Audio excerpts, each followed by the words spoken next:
اہل تشیع اور اہل تشیع کے ہم نوا اور کچھ اپنے آپ کو اہل سنت کہلوانے والے منافق وہ واقع کرتاز کو بنیاد بنا کر حضرت عمر رضی اللہ تعالی عنہ کی شان میں گستاخی کرتے ہیں، ان پر تبرہ کرتے ہیں، ان پر توہین کا الزام لگاتے ہیں، اور خاص کر ایک جاہل، مجہول، اجہل، بے وقوف، نامعقول، فضل ہمدرد یہ واقع کرتاز کو بنیاد بنا کر حضرت عمر رضی اللہ تعالیٰ عنہ کی شان کو کم کرنے کی ناکام کوشش کرتا ہے۔ میں موصوف سے کہتا ہوں کہ کتوں کے بھونکنے سے ستاروں کی روشنی کم نہیں ہوتی، آپ کے بھونکنے سے حضرت عمر کی شان میں کوئی فرق نہیں پڑتا۔ بہت سارے لوگوں کو شاید واقع کرتاز کا علم بھی نہیں ہوگا کہ واقع کرتاز کیا ہے۔ میں مختصراً عرض کر دیتا ہوں کہ آپ صلی اللہ علیہ وسلم کی مرض الوفات میں آپ صلی اللہ علیہ وسلم کے پاس صحابہ اور اہل بیت موجود تھے، جمع تھے۔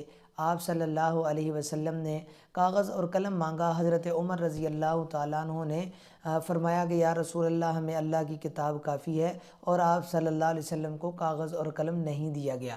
اس واقعہ کو بنیاد بنا کر شیعہ حضرات اور اس قسم کے منافق یہ حضرت عمر رضی اللہ تعالیٰ عنہ کی شان میں توہین کرتے ہیں۔ پہلی بات یہ ہے کہ یہ واقعہ جمعرات کے دن پیش آیا اور آپ صلی اللہ علیہ وسلم کا وصال وہ پیر کے دن ہوا۔ یہ تقریباً کوئی 5 دن کا فرق ہے درمیان میں، ایک بات۔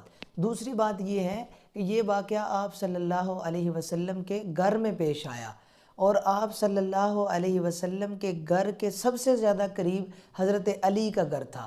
تیسری بات یہ ہے کہ حضرت علی رضی اللہ تعالیٰ عنہ کی ڈیوٹی ہوتی تھی کہ وہ لکھنے لکھانے کا کام ان کے ذمہ ہوتا تھا۔ اور چوتھی بات یہ ہے کہ شیخ مفید نے الارشاد کے صفحہ 99 پر لکھا ہے کہ حضرت علی اور حضرت فضل بن عباس رضی اللہ تعالی عنہ یہ دونوں حضرات آپ صلی اللہ علیہ وسلم کی مرض الوفات میں آپ صلی اللہ علیہ وسلم سے جدا ہوئے ہی نہیں۔ آپ ان 3-4 باتوں کو ذہن میں رکھیں۔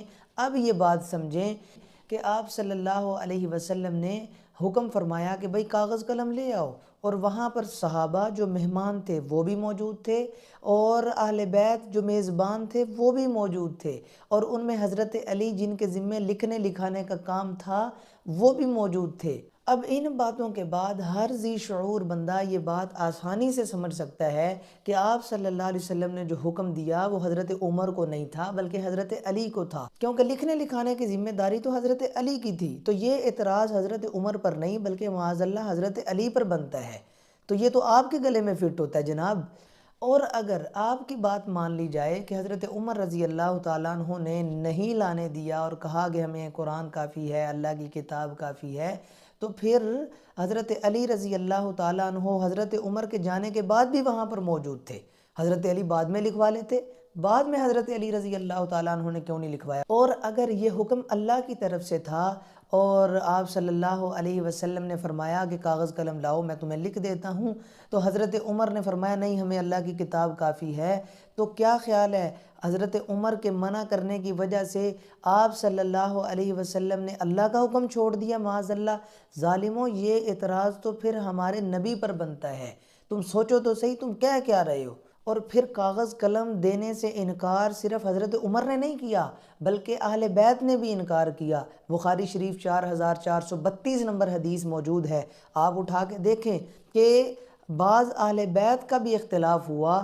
بعض اہل بیت کا نظریہ تھا کہ یہ بات لکھوائی جائے، اور بعض کا نظریہ تھا کہ یہ نہ لکھوائی جائے۔ اور اس پر تعجب کی بات یہ ہے کہ حضرت علی رضی اللہ تعالی عنہ یہ ان اہل بیت میں تھے کہ جو اس بات کو لکھوانا ہی نہیں چاہتے تھے، لکھوانا تو دور کی بات وہ سننا بھی نہیں چاہتے تھے۔ بخاری شریف میں 4447 نمبر حدیث موجود ہے، حضرت عباس نے حضرت علی کا ہاتھ پکڑا اور کہا کہ آؤ ہم آپ صلی اللہ علیہ وسلم سے اس بارے میں سوال کر لیتے ہیں، آپ صلی اللہ علیہ وسلم ہمیں خلافت لکھ دیں گے۔ یہ ایک لمبی روایت ہے۔ حضرت علی رضی اللہ تعالی عنہ نے جواب دیا کہ میں تو ہرگز اس بات کا سوال آپ صلی اللہ علیہ وسلم سے نہیں کروں گا۔ حضرت علی تو پوچھنا بھی نہیں چاہتے تھے، لکھنا تو دور کی بات ہے۔ اور ظالموں تم الزام لگاتے ہو حضرت عمر رضی اللہ تعالیٰ عنہ کی شخصیت پر۔ میں مفتی فضل ہمدرد سے کہتا ہوں کہ تیرے بک بک کرنے سے، تیرے بکواس کرنے سے حضرت عمر اور باقی وہ صحابہ جن کے بارے میں تو بکواس کرتا ہے ان کی شان میں کوئی فرق نہیں پڑے گا۔ بات وہی ہے کہ کتوں کے بھونکنے سے ستاروں کی روشنیاں کم نہیں ہوتی، تیرے بک بک کرنے سے صحابہ کی شان بھی کم نہیں ہوتی۔